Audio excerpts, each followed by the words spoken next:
Takže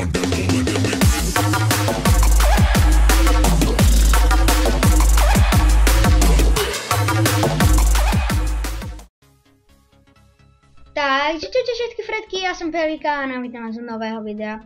Dneska je to taký tutoriál, budem vám vlastne ukazovať, ako vlastne si dať do videa miniatúru. No teda hneď prvý krok je, dáte túto nahrať na vašom channeli, potom si vyberete teda nejaký súbor, nejaké video, proste čo chcete. Ja si vyberiem napríklad, ja neviem, nejaké video, zoberieme si nejaké video. Haló?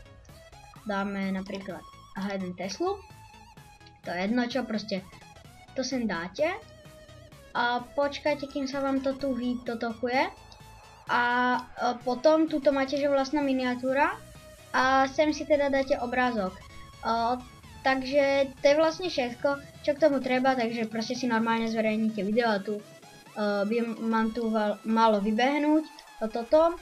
Ak to tam nemáte, tak proste tam vám píše niečo takéto a proste to si prečítajte, proste, že nemáte nejako overený kanál alebo niečo také. A ide to teda aspoň myslím, ja to robím iba na počítači a teda ja aj publikujem videá na počítači.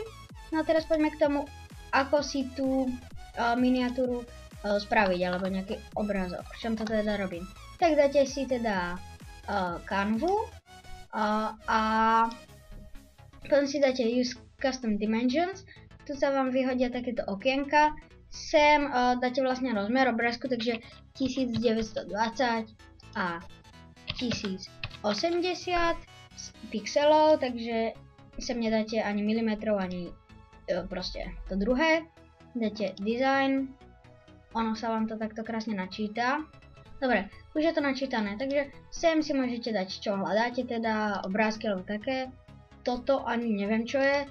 Tuto si spravíte, že napríklad Illustration, tuto si napíšete napríklad Battle a dáte Enter. A teraz vám to tu vyhľadá flašky a to je s priesvitným pozadím. Tuto hore si dáte farbu, takže ja si sem dám napríklad modrú. Potom tuto si viete dať priesvitnosť toho predmetu, tuto viete skopírovať, tuto zmažete, potom tu máte ešte čiary, tvary všelijaké, takže takto, tu môžeme dať napríklad toto, trošku to posunieme a dáme sem farbu napríklad červenú, posunieme, tak a máme tu červenú. Teraz tam napríklad môžeme dať celkovo celé pozadie a môžeme tam dať napríklad toto, krásne a dáme tam zase, dáme tam nejakú inú farbičku, počkajte, dáme tam takúto. A teraz túto si môžete dať vlastne obrazok z pamäte počítača a potom ho sem dáte. Takže túto to vymažete a potom si to tu viete dávať na menšie alebo na väčšie. Tu keď chcete spraviť ako keby nový obrázok alebo neviem čo, tuto zase ako vždy vymažete a teraz tuto si dáte nejaký názov, sem dáte done, ten názov tam väčšinou býva, toto teda to nechcete dať na tú ich stránku ako verejné, tak to tu necháte takto, tu dáte download a tu dáte si súbor, v akom to chcete a dáte túto stiahnuť. Takže potom si to uložíte, ono sa vám to stiahne a potom to sem dáme. Tak ja chvíľku počkám a potom sa ozvem, keď to tu už bude celé načítané. Takže už to tu vlastne mám, už sa mi to tu načítalo teda, tak teraz si vyberieme nejaký obrázok, dáme ho sem, počkáme a je to tu, teraz sa to tu už iba načíta. A je to tu. Pozor na to, že ten súbor nemôže byť moc veľký. A tak.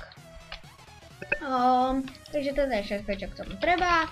Tešte sa na ďalšie video. Ak sa vám toto video páčilo, nezabudnite dať like. Ak ste na mojom kanále noví, alebo ma prvýkrát vidíte, tak ak sa vám páčim, tak nezabudnite dať odber. A takže majte sa. But if you close your eyes